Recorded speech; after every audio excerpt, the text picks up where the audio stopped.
Good morning students. मैं doctor Swati Sharma government college Jaipur से। बच्चों, ये बीएससी पार्ट 2 के स्टूडेंट्स के लिए वीडियो है और इस वीडियो में हम फिज़िकल केमिस्ट्री के फेज़ रूल में लिक्विड लिक्विड मिक्सचर्स और राउल्ट्स लॉ के बारे में पढ़ेंगे। बच्चों, लिक्विड लिक्विड मिक्सचर्स तब बनते हैं जब हम दो अक्रियाशील या क्रियाशील द्रवों को आपस में जब हम दो अक्रियाशील द्रवों को मिलाते हैं और वो जो द्रव हैं वो या तो पूर्णतः मिश्रणीय होंगे या पूर्णतः अमिश्रणीय होंगे या आंशिक रूप से मिश्रणीय होंगे। तो ये जो लिक्विड लिक्विड सॉल्यूशंस हैं ये 3 क्लासेस में क्लासीफाई होते हैं: completely miscible, income partially miscible या कम्प्लीटली इममिसिबल। फिर से देखते हैं। When a liquid is mixed with another liquid 3 possible situations में अराइज। जब एक लिक्विड को दूसरे लिक्विड से मिलाया जाता है तो 3 तरह की परिस्थितियाँ उत्पन्न हो सकती हैं। पहली, बोथ लिक्विड्स आर मिसिबल, दोनों लिक्विड्स मिश्रणीय हैं आपस में और सभी प्रोपोर्शंस में। They are miscible with each other in all proportions. For example, water and alcohol, they are miscible with each other in all proportions. These liquids are called completely miscible liquids. In liquids को हम completely miscible पूर्णतः मिश्रणीय द्रव कहते हैं। दूसरी परिस्थिति होती है जब लिक्विड्स आर completely immiscible, जब वो लिक्विड्स आपस में एक दूसरे के साथ पूर्णतः अमिश्रणीय हों। For example, water and nitrobenzene, they are completely immiscible, ये पूर्णतः अमिश्रणीय होती हैं आपस में, and form different layers with each other, एक दूसरे के साथ अलग अलग परतें बना लेती हैं कम्प्लीटली अमिश्रणीय द्रव। These liquids are called immiscible अमिश्रणीय liquids. There are some liquids which are partially miscible with each other, for example water and phenol. Water and phenol are partially miscible, आंशिक रूप से एक दूसरे में घुलती हैं at room temperature. These liquids are called partially miscible liquids. ऐसे द्रवों को हम आंशिक रूप से मिश्रणीय द्रव कहते हैं। अब हम उनके बारे में पढ़ रहे हैं, सीधे आइडियल सॉल्यूशन टॉपिक आ गया। हम उन द्रवों के बारे में पढ़ रहे हैं जो पूर्णतः मिश्रणीय हैं। जब दो द्रव आपस में पूरी तरह मिश्रणीय होते हैं, विलयशील होते हैं और वो किसी भी अनुपात में मिलाने पर सच्चा विलयन बनाते हैं। अब हम इनके बारे में जानेंगे। तो ideal solution, a solution is said to be ideal solution if there is a uniformity in cohesive forces in it. Means the solute solvent and solute-solvent interactions are identical. Ideal solutions आदर्श विलयन कब बनते हैं? जब दो द्रवों के बीच में, यानी एक उनमें से सॉल्यूट कहलाए और एक सॉल्वेंट कहलाए, जब द्रवों के बीच में कोहेसिव फोर्सेस जो हैं वो कोहेसिव फोर्सेस कौन सी होंगी? जो सॉल्यूट पार्टिकल्स के बीच में आकर्षण बल होंगे, सॉल्वेंट के मॉलिक्यूल्स के बीच में आकर्षण बल होंगे और सॉल्वेंट के मॉलिक्यूल्स के बीच में आकर्षण बल होंगे। और जब हम दो द्रव मिला रहे हैं तो जो द्रव अधिक मात्रा में वो सॉल्वेंट कहलाएगा और जो कम मात्रा में है वो सॉल्यूट कहलाएगा। तो जब ये सभी बल बराबर होंगे तो एक आदर्श विलयन बनेगा। ये जो आदर्श विलयन है उसकी कुछ चारित्रिक विशेषताएं होती हैं। वो कौन सी है? When two substances mix to form an ideal solution, there is no change in heat, that is heat of mixing. Delta H mixing is equal to 0. Second characteristic है कि total volume of solution will be equal to the sum of the volumes of the components mixed, that is the volume of mixing delta V mixing will be 0। इसका मतलब है कि हमने जितना भी volume component A का लिया, component B का जितना वॉल्यूम लिया, तो मिक्सचर का टोटल वॉल्यूम यानी आइडियल सॉल्यूशन का जो टोटल वॉल्यूम है वो इन दोनों वॉल्यूम्स के सम के बराबर, योग के बराबर होगा। और delta V mixing is equal to zero लिखने का मतलब है कि इन दोनों द्रवों को जब हम मिक्स करते हैं, मिलाते हैं, तो जो सॉल्यूशन बनता है उसमें सॉल्यूशन बनने के दौरान वॉल्यूम में, आयतन में चेंज नहीं होता। तीसरा है the ideal solution must obey Raoult's law over the whole range of concentration. तो आदर्श विलयन वो विलयन होंगे जो किसी भी अनुपात में मिलाए जाए, उनकी सांद्रता कुछ भी हो, पर वो राउल्ट्स नियम का पालन करेंगे। आदर्श विलयन वे विलयन होते हैं जो राउल्ट्स के नियम का पालन करते हैं। तो ये तो हुई आदर्श विलयनों के बारे में। आदर्श विलयन वे हैं जिनकी डेल्टा एच मिक्सिंग ज़ीरो है, जिनकी डेल्टा वी मिक्सिंग ज़ीरो है और जो राउल्ट के नियम का पालन करते हैं। अब हम पढ़ेंगे राउल्ट का नियम क्या है। हम ये इंग्लिश में भी पढ़ सकते हैं, पर क्योंकि आप लोग सभी हिंदी माध्यम के हैं तो हम हिंदी माध्यम के तरफ चलते हैं। राउल्ट का नियम देखिए, इंग्लिश माध्यम वालों के लिए ये दिया है और हिंदी माध्यम के लिए ये चालू हो गया। बच्चों, राउल्ट का नियम कहता है कि जब हम कोई विलयन बनाते हैं तो उस विलयन में जो वाष्प दाब है वो वाष्प दाब मोल भिन्न के समानुपाती होता है। वो वाष्प दाब जो है विलयन में, उस वाष्प में जो आपने दो द्रव मिलाए हैं उन दोनों द्रवों के कण होंगे और वाष्प दाब दोनों ही अवयवों, हम मान के चल रहे हैं कि हमने दो ही चीज़ें मिलाई हैं तो दो अवयव हैं, मान लीजिए ए और बी। तो जब कोई विलयन बनाया है तो ए की वाष्प भी होगी, बी की वाष्प भी होगी और कुल वाष्प जो है वो दोनों वाष्प कुछ दाब लगाएंगी और कुल वाष्प दाब जो है वो इन दोनों वाष्प दाबों का योग होगा। और ए का जो वाष्प दाब है वो समानुपाती होगा उसके मोल भिन्न के। इस परिस्थिति को, ये जो हम समझाने की कोशिश कर रहे हैं, ये राउल्ट ने एक नियम के रूप में बताया और उसको राउल्ट का नियम कहा जाता है। तो अब हम राउल्ट का नियम पढ़ेंगे और समझेंगे। द्रवों के कुछ ऊर्जा वाले अणु गति करते हुए द्रव की सतह से बाहर निकल जाते हैं। ये हम वेपर्स कैसे बनती हैं और वेपर प्रेशर क्या होता है थोड़ा सा उसके बारे में पढ़ रहे हैं। ये प्रक्रम वाष्पीकरण कहलाता है। इसमें धीरे धीरे करके द्रव पदार्थ में वाष्प अवस्था में बदलता जाता है। यदि वाष्पीकरण एक बंद पात्र में करवाया जाए तो किसी विशेष ताप पर वाष्प व द्रव प्रावस्था में साम्य स्थापित हो जाता है।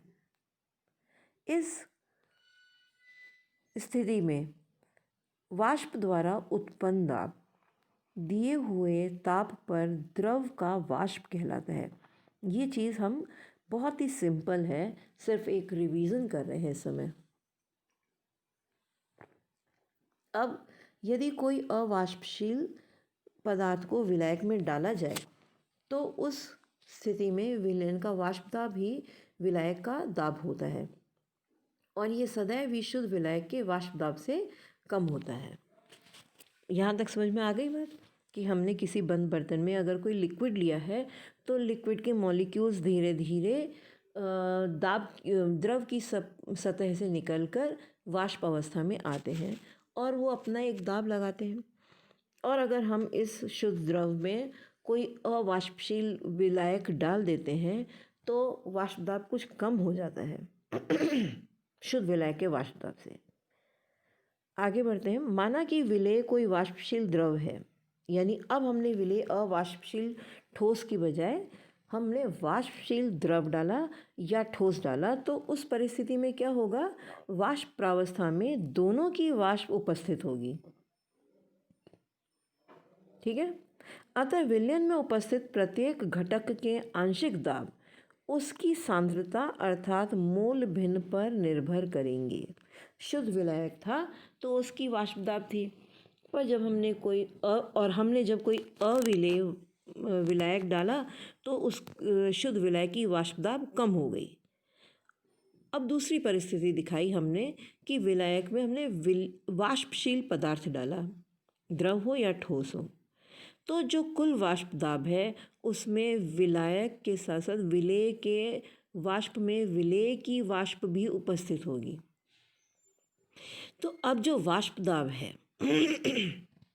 उसमें कंट्रीब्यूशन विलेय और विलायक दोनों का होगा, और विलायक और विलेय जो है वो दोनों अपने अपने हिस्से की वाष्प दाब लगाएंगे। और ऐसे में हम क्या होता है, विलयन में उपस्थित प्रत्येक घटक के आंशिक दाब, विलयन में हमारे पास एक विलायक और एक विलेय है तो, और विलेय एक से अधिक हैं तो, फिलहाल हम सिंप्लिसिटी के लिए, सरलता के लिए एक विलेय और एक विलायक पढ़ रहे हैं, तो दोनों के आंशिक दाब जो है वो उनकी अपनी सांद्रता, कंसंट्रेशन अर्थात मोल फ्रैक्शन पर डिपेंड करेंगे। सन 1887 में राउल्ट ने डाइल्यूट सॉल्यूशंस के लिए, तनु विलयनों के लिए एक नियम दिया जिसे राउल्ट का नियम कहते हैं। इस नियम के हिसाब से किसी विलयन का वाष्प दाब उसमें उपस्थित विलेय की मोल भिन्न x0 के समानुपाती होता है। पी सॉल्यूशन विलयन का प्रेशर किसके समानुपाती होता है, उसके मोल भिन्न के। P S is equal to P zero X zero, ये हमने एक सामान्य रूप से बात कही है। पी ज़ीरो जो है वो शुद्ध विलायक का वाष्प दाब है। और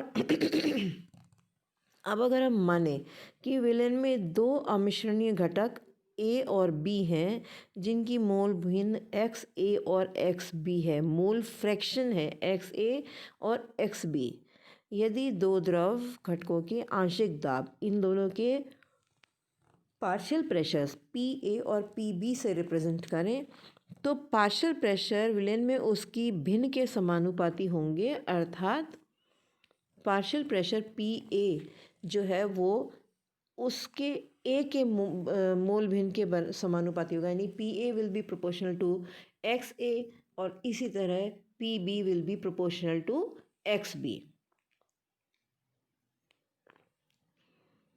अब प्रायोगिक तथ्यों के अनुसार राउल्ट ने बताया कि पी ए जो है वो P zero A into X A है, यानी यहाँ पे हम स्क्रीन पे P A is equal to P zero A into A लिखा आ रहा है, ये गलत हो गया है। P zero A into X A, mole fraction of A, partial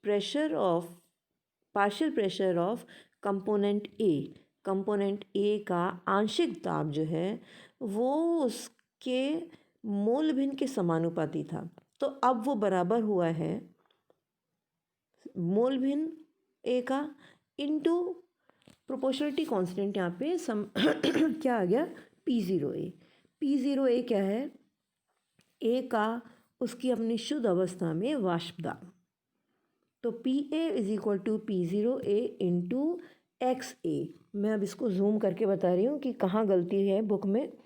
ये जो P A is equal to P zero A into A लिख दिया है, ये होना चाहिए P A is equal to P zero A into X A. आप ये ऊपर इक्वेशन में पढ़ रहे हैं P A is proportional to X A, तो proportionality constant P zero A हुआ है और P A is equal to P zero A into X A बना है। उसी तरह P B is equal to P zero B into X B, B component का, B अवयव का आंशिक दाब जो है वो उसके अपनी शुद्ध अवस्था के वाष्प दाब को उसकी मोल भिन्न एक्स बी से गुणा करने पर प्राप्त होता है। यहाँ पी ज़ीरो ए व पी ज़ीरो बी शुद्ध घटक ए व बी के वाष्प दाब हैं। राउल्ट के नियम के हिसाब से यदि पी ए और पी बी को एक्स ए व एक्स बी के विरुद्ध आलेखित किया जाए तो एक सीधी रेखा प्राप्त होती है। ये रेखाएं P zero A P zero B बिंदु से गुजरती हैं, जहाँ एक्स ए और एक्स बी एक के बराबर होते हैं, एक्स ए प्लस एक्स बी जो है वो 1 होता है। इस तरह के संगठन के विलयन का कुल दाब पी प्रेशर पी ए और पी बी की जोड़ के बराबर होता है। इस ग्राफ को हम समझते हैं। इस ग्राफ के बारे में अभी हमने शब्दों में पढ़ा। ये जो ग्राफ बनाया हुआ है, डायग्राम बनाया हुआ है, ये बॉक्स में दिखाया गया है। लेफ्ट हैंड साइड में हमने माना कि सिर्फ ए कंपोनेंट है और बी साइड में हमने माना है कि सिर्फ बी कंपोनेंट है। बी कंपोनेंट का यानी शुद्ध अवस्था में बी अवयव का प्रेशर है P0B और शुद्ध अवस्था में ए का प्रेशर है P0A। जैसे जैसे यहाँ से चलते हैं लेफ़्ट से राइट कि हमने ए में थोड़ा थोड़ा बी मिलाना शुरू किया तो मोल फ्रैक्शन उत्पन्न होना शुरू हो जाता है। अभी तक तो सिर्फ ए का प्रेशर था, पर जैसे ही हमने उसमें बी मिलाया तो बी का अपना भी वाष्प दाब बनेगा और जो कुल विलयन का प्रेशर है पी, वो ए के वाष्प दाब और बी के वाष्प दाब का जोड़ होगा। ए का वाष्प दाब कितना होगा? पी, अभी आपने ये पढ़ा, पी ए का वाष्प दाब होगा P0A जो यहाँ पे ग्राफ में दिखाया है इंटू XA यानी ए का मोल फ्रैक्शन, और यहाँ पे बी का वाष्प दाब होगा PB will be equal to P0B into B का मोल फ्रैक्शन XB।